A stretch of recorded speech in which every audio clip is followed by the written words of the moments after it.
Hello students, welcome back to my channel. कैसे हैं आप सभी लोग। मेरे चैनल पर आपको सभी तरह के पीवाईक्यूज मिलेंगे।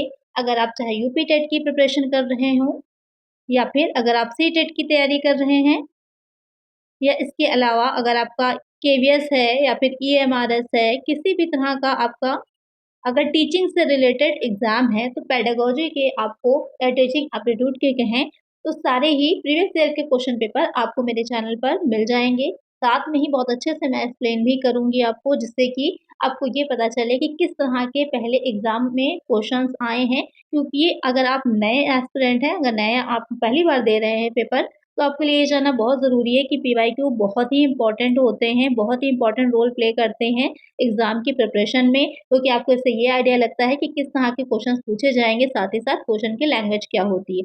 आप थ्योरी चाहे जितनी पढ़ लीजिए, चाहे जितनी अच्छे से थ्योरी को आप तैयार कर लीजिए, अगर आपने क्वेश्चंस को प्रैक्टिस नहीं किया तो आपको नहीं समझ में आएगा कि वहाँ पर एग्जाम के टाइम में कि आपसे क्वेश्चन क्या पूछ रहा है, और जितने भी आंसर्स हैं सब आपको सही लगेंगे। तो इसके लिए आपको पीवाईक्यूज को पढ़ना बहुत अच्छे से ज़रूरी होता है। तो ये जो मेरा चैनल है, जैसे कि आप नाम ही देख रहे हैं इस चैनल का पीवाईक्यू, इस पर आपको पेडागोजी के, टीचिंग एप्टीट्यूड के सारे ही क्वेश्चंस मिलेंगे, जिससे कि प्रीवियस करके आप अच्छे से तैयारी कर सकें। साथ साथ इसके जो आंसर्स हैं वो भी जो ऑफिशियल आंसर की आई है उसी से मैं आप लोग को बताऊंगी। साथ साथ अच्छे से एक्सप्लेन भी मैं करती चलूंगी कि इसका करेक्ट आंसर क्या है। क्योंकि ऑलरेडी मेरा सीटेट 2 बार क्वालिफाई है, सीटेट मेरा 2 टाइम्स क्वालिफाई है, मेरा टेट भी क्वालिफाई है, साथ साथ केवीएस पीआरटी भी मेरा क्वालिफाई है। तो इससे आपको ये आइडिया लग गया होगा कि पेडागोजी या फिर कहें टीचिंग एप्टीट्यूड में आप लोग को बहुत अच्छे से तैयार करवा सकती हूँ। पीवाईक्यू पढ़ना बहुत ही इंपॉर्टेंट होता है। तो आइए शुरू करते हैं, लेकिन इसके लिए आपको एक काम क्या करना है, चैनल को सब्सक्राइब ज़रूर से कर लीजिएगा आप लोग, जिससे कि जो भी वीडियो मैं अपलोड करूंगी तो आप लोग को उस वीडियो का नोटिफिकेशन मिल जाएगा। नोटिफिकेशन बेल को भी ऑन कर दीजिएगा, तो आप लोग को नोटिफिकेशन मिल जाएगा। सारे ही प्रीवियस ईयर के पीवाईक्यूज में लेकर के आऊँगी। ये जो अभी आप देख रहे हैं जिस सब्जेक्ट का है, ये आपका पेडागोजी का है। जो प्राइमरी का पीआरटी का हुआ था 2021 में पेपर, ये उसके पीवाईक्यूज हैं आप लोगों के लिए। कि लास्ट जो हुआ है 2021 में ही हुआ है, उसके बाद से जो है यूपी टेट हुआ ही नहीं है। तो ये प्राइमरी लेवल का 2021 का है। अब जो कि आप देख रहे हैं कि जितने भी गवर्नमेंट एग्जाम, गवर्नमेंट आप लोग के टीचर्स हैं, तो आप लोग को यूपी टेट क्वालिफाई करना कंपलसरी हो गया है, जैसे कि सुप्रीम कोर्ट का ऑर्डर है। तो अभी जो नेक्स्ट आने वाला है, जो जनवरी में है कि आपका एग्जाम होगा, तो उसकी तैयारी आपको बहुत अच्छे से करनी है। इसके लिए पीवाईक्यूज को पढ़ना जरूरी है। तो आइए शुरू करते हैं और फर्स्ट क्वेश्चन लेते हैं। ब्लूप्रिंट निम्न में से किसका महत्वपूर्ण घटक है। Blueprint is an important component of which of the following. Test scoring का, टेस्ट एडमिनिस्ट्रेशन का, टेस्ट वैलिडेशन का, टेस्ट कंस्ट्रक्शन का। तो ब्लूप्रिंट क्या होता है, किससे रिलेटेड होता है। ब्लूप्रिंट क्या होगा, जैसे कि आप ये पेपर देख रहे हैं, जो पेपर तैयार किया जाता है उसकी तैयारी जो होती है, वो पूरी प्रोसेस या वो चीज़ क्या कहलाती है, उसे हम टेस्ट कंस्ट्रक्शन कहते हैं। परीक्षा निर्माण करना कहा जाता है। करेक्ट आंसर क्या हो जाएगा, ऑप्शन डी हो जाएगा। तो क्वेश्चन ये जो है कि ब्लूप्रिंट किससे रिलेटेड है, तो ये आपका परीक्षा निर्माण या फिर टेस्ट कंस्ट्रक्शन से रिलेटेड है। दूसरा क्वेश्चन लेते हैं। विकास की पूर्व संक्रिया अवस्था निम्न में से किसने दिया था। Pre operational stage is the stage of development proposed by Skinner, Kohler, पियाजे, ब्रूनर। अब ये जो नाम आप ये 4 देख रहे हैं, ये बहुत ही मोस्ट इंपॉर्टेंट हैं। इन चारों के जो सिद्धांत हैं, जो प्रिंसिपल, जो थ्योरीज इन्होंने दी हैं, मोस्ट इंपॉर्टेंट हैं। और आपको अपनी अगर तैयारी सीटेट की कर रहे हो, केवीएस की, एमआरएस की, टेट की, किसी भी चीज़ की तैयारी कर रहे हैं, तो ये आपको 100% तैयार करना ज़रूरी है। जैसे कि बोर्ड एग्जाम में नहीं कहा जाता था सूर कबीर तुलसी बिहारी, इनसे बोर्ड परीक्षा हारी। सेम यही चीज़ कही जाती है कि सीटेट, यूपी टेट, केवीएस कोई भी एग्जाम हो, इनसे रिलेटेड क्वेश्चन आपको बनने ही बनने हैं। तो आपको बहुत अच्छे से तैयारी करनी है इसकी। इसकी क्लासेस की वीडियो भी अगर आपको चाहिए हैं कि आपको ये सारे सिद्धांत हैं, सारे थ्योरीज को पढ़ना है, तो भी आप मुझे कमेंट कर दीजिएगा। तो उसकी क्लासेस की बहुत ही शॉर्ट नोट्स मेरे पास अवेलेबल है। बहुत लंबी चौड़ी कहानी नहीं पढ़नी है आपको, बहुत ही शॉर्ट में अवेलेबल है, तो मैं आप लोग को प्रोवाइड करा दूंगी। और जो ये क्वेश्चन कह रहा है आपका कि विकास की जो पूर्व संक्रियावस्था है किसने दिया था, तो ये किसका दिया हुआ है, ये प्याजे का दिया हुआ है। जीन प्याजे जो थे उनकी थ्योरी है। कॉग्निटिव थ्योरी उन्होंने दी थी।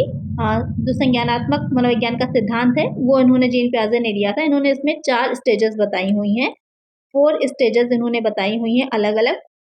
उसी के बेसिस पे इन्होंने बताया था कि अलग अलग स्टेज में जो बच्चा होता है वो किस तरह की करता है एक्टिविटीज़ को या किस तरह के उसके जो होते हैं लक्ष्य देखने को मिलते हैं, उसी पर क्वेश्चंस बनते हैं आपके कि कब जो होता है वो इमेजिनरी या कुछ भी सोच पा रहा होता है, तार्किक रूप से सोच पा रहा होता है, तो वो कौन-सी स्टेज होती है। तो इसकी 4 स्टेजेज़ होती हैं प्याज़े की, जैसे कि आप स्क्रीन पर देख रहे हैं। तो सबसे पहली जो हो जाती है संवेदीगामक अवस्था हो जाती है, जो इनकी 0 से 2 वर्ष के लिए चलती है।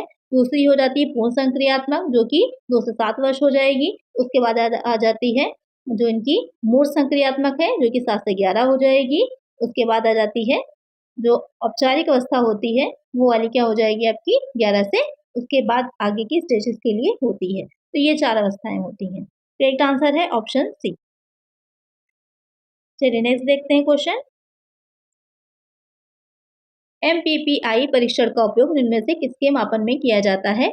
MPPI is a test used to measure which of the following? Creativity, achievement, intelligence, personality. तो यहाँ पर जो ये टेस्ट होता है, इसका यूज जो है वो किस में किया जाएगा? तो किस में किया जाता है? वो आपका पर्सनालिटी जो होती है, पर्सनालिटी परीक्षण जो है, पर्सनालिटी टेस्ट जो होता है उसमें किया जाता है। पर्सनालिटी क्या होती है कि आप किसी चीज को लेकर के किस तरह की सोच रखते हैं, आप किस टाइप के व्यक्ति हैं, तो वो व्यक्तित्व कहलाएगा। एक आंसर हो जाएगा ऑप्शन डी।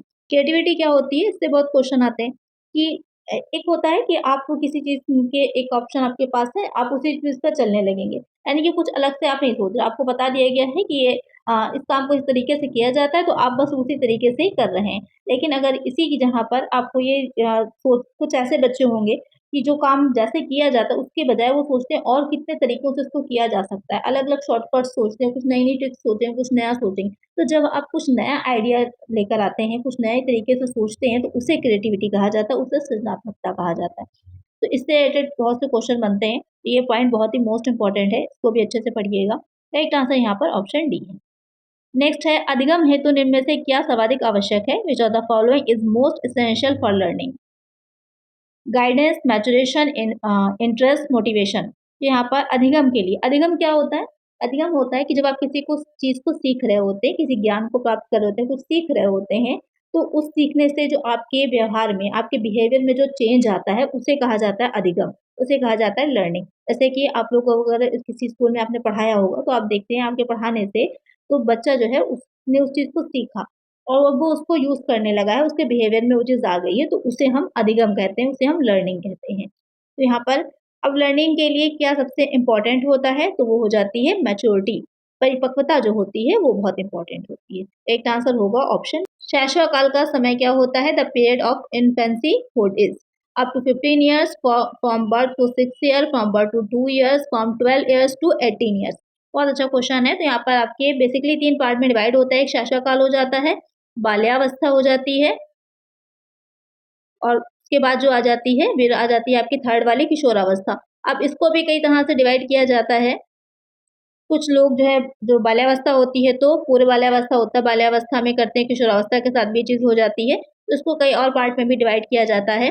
तो शैशवावस्था का जो समय काल होता है वो क्या रहता है? तो वो आपका हो जाता है जन्म से 6 वर्ष का रहता है। कि जब बच्चा जो होता है जन्म लेता है उसके बाद से 6 वर्ष तक क्या रहता है उसका बाल्यावस्था। तो इसमें थोड़ा-सा कभी-कभी चेंजेस रहता है, 0 से 5 भी दिया हो सकता है, यानी कि जन्म से 5 वर्ष भी हो सकता है, वो भी करेक्ट है। जन्म से 6 वर्ष भी करेक्ट है, दोनों ही करेक्ट हैं। तो एक आंसर है ऑप्शन बी। 6 से 12 वर्ष तक जो होती है वो आपकी बाल्यावस्था मानी जाती है और 12 से 18 वर्ष जो हो जाती है वो क्या हो जाती है? किशोरावस्था होती है। तो कहीं-कहीं पे आपको 5 से यहाँ पर 11 वर्ष भी देखने को मिल सकता है। थोड़े बहुत सारे जैसे कि अलग-अलग मनोवैज्ञानिक हैं, उनके थोड़े बहुत मतभेद हैं। तो आंसर आपका उसी के अकॉर्डिंग ही होगा। तो जैसे यहाँ पर एक ही दे ही रखा था जन्म से 6 वर्ष, वही आपका आंसर हो जाएगा। चलिए नेक्स्ट है पूर्व अनुभव के आधार पर संवेदना को अर्थ प्रदान करना कहलाता है। Giving meaning to sensation on the basis of past experience is called. चिंतन, स्मृति, प्रत्यक्षीकरण, कल्पना। यहाँ पर क्वेश्चन क्या कह रहा है कि पूर्व अनुभव यानी कि जैसे कि कोई बच्चा है अगर थर्ड में है या फिफ्थ क्लास में है, तो ऑलरेडी जो उसने फर्स्ट और सेकंड की क्लास में बहुत सी चीज़ों को पढ़ा होगा, तो वो चीज़ों के साथ वो थर्ड क्लास में आया है, तो ऑलरेडी उसके पूर्व अनुभव होंगे, कुछ उसके प्रीवियस एक्सपीरियंस होंगे। उसके बाद उसी के आधार पर संवेदना को अर्थ यानी कि अब उसको कुछ मिल रहा है सीखने को नया या कोई चीज़ मिल रही है, उसको वो जो है आगे उससे मीनिंग निकाल पा रहा है, तो उस चीज़ को क्या कहा जाता है? उसे हम क्या कहेंगे? तो वो हो जाता है प्रत्यक्षीकरण, परसेप्शन। अब वो एक अवधारणा अपने मन में बना पाता है, जैसे कि आपको कोई चीज़ पहले से पता है, अब आपने नया चीज़ को देखा है, तो उसके साथ आप रिलेट करके अपनी एक क्या होता है, अपने आप में सोच पाते हैं अच्छा ये चीज़ ऐसे से ऐसे इस तरह से होती है, तो उसे हम परसेप्शन बनाना कहते हैं, अवधारणा कोई बनाना कहते हैं। तो एक आंसर क्या हो जाएगा? ऑप्शन सी होगा। नेक्स्ट क्वेश्चन है सीखने में प्रयास और भूल के सिद्धांत का प्रतिपादन किसने किया था? Who has propounded the law of trial and error of learning? Gestalt ने, थॉर्नडाइक ने, पावलोव ने, कोहलर ने। बहुत ही ईज़ी सा क्वेश्चन है और बहुत ही ज़्यादा पूछा जाने वाला क्वेश्चन है। जो मैंने अभी आप लोग को बताया था कि जैसे स्किनर बहुत इंपॉर्टेंट है, ब्रूनर इंपॉर्टेंट है, पियाजे इंपॉर्टेंट है। इसी तरह ये जो आंसर है ये किसने दिया था? थॉर्नडाइक ने दी थी कि बार-बार हम किसी काम को करते हैं, बार-बार प्रयास करते हैं और उसमें हम गलतियाँ करते हैं और वो फिर उसके बाद क्या होता है धीरे-धीरे हम उसमें सीख जाते हैं। किस पर इन्होंने प्रयोग किया था? तो उन्होंने कैट पर किया था, बिल्ली पर प्रयोग किया था।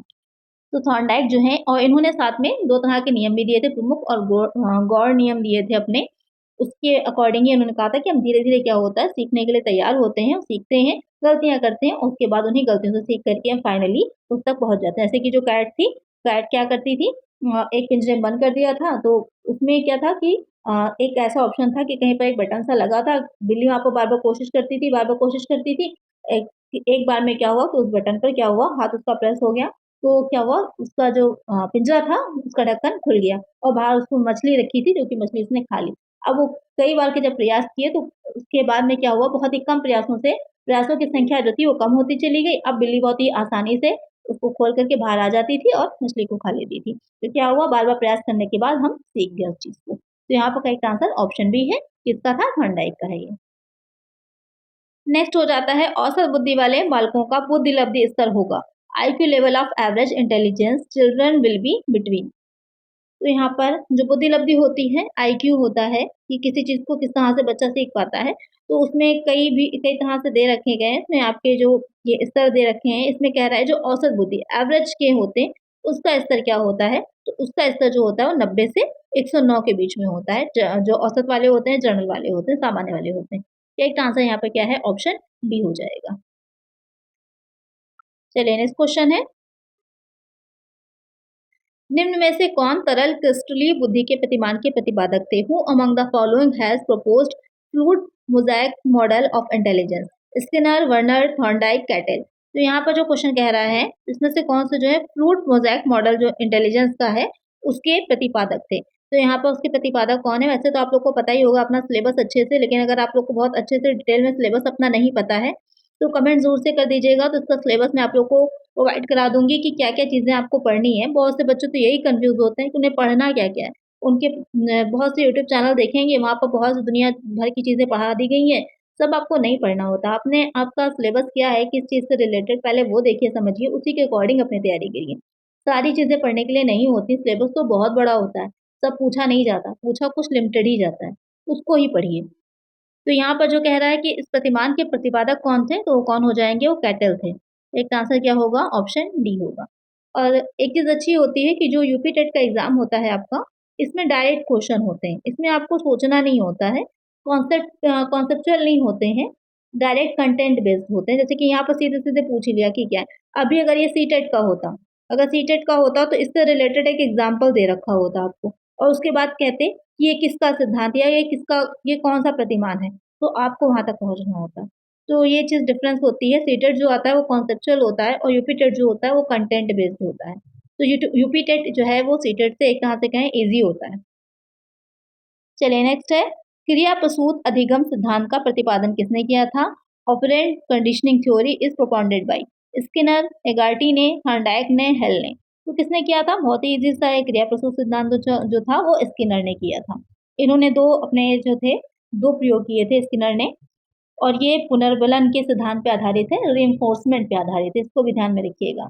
और रीइंफोर्समेंट का किसने दिया था? तो रीइंफोर्समेंट जो ये हल हैं, इन्होंने ही रीइंफोर्समेंट का दिया था, यानी कि पुनर्बलन का दिया था, तो इसको ध्यान में रखिएगा, ये भी पूछा जा सकता है आपसे। तो आज की वीडियो में इतना ही, इसके आगे से 11th जो होगा वो उसका सेकंड पार्ट आएगा, वहाँ पर हम सॉल्व करेंगे। तो अगर वीडियो अच्छी लगी है, इसी तरह की वीडियोज़ आपको चाहिए हैं, तो चैनल को सब्सक्राइब ज़रूर से कर दीजिएगा। कोई क्वेश्चन हो तो मुझे कमेंट करिएगा। चलिए मिलते हैं नेक्स्ट वीडियो में। Thank you.